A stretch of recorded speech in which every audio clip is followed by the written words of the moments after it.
નજીક બોર્ડર વિસ્તારમાં બુટલેગરો બેફામ બન્યા છે। એલસીબીની ગાડી જોઈને પૂરપાટ ઝડપે પોતાની ગાડી બુટલેગરોએ દોડાવી હતી। પોલીસને જોઈને રિવર્સમાં પૂરપાટ ઝડપે કાર દોડાવી। પોલીસની ટીમ જોતી રહી અને નજર સામે બુટલેગરો ફરાર થઈ ગયા।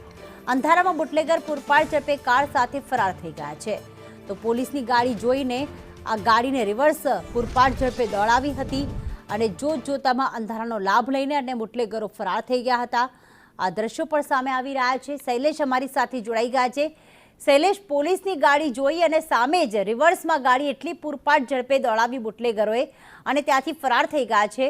શું વિગતો સામે આવી? કેટલા બુટલેગરો ગાડીની અંદર હતા?